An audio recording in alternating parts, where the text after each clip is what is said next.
Here we are again, twice in one night in Cheadle. That's Cheadle, Staffordshire. And we're watching the International Space Station making a flyby. On the right of the picture is Venus. On the left, if you can make it out, is Orion.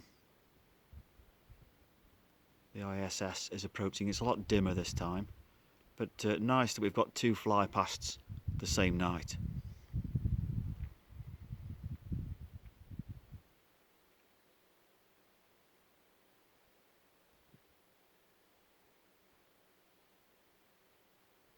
With a lockdown, there's not much excitement around, no trains to watch really.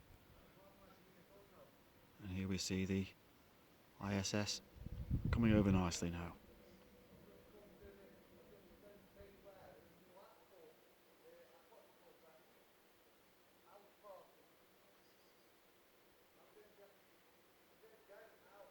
And fading out.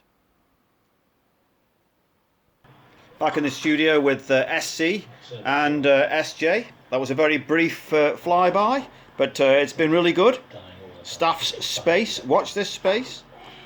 And don't forget to install the ISS detector app.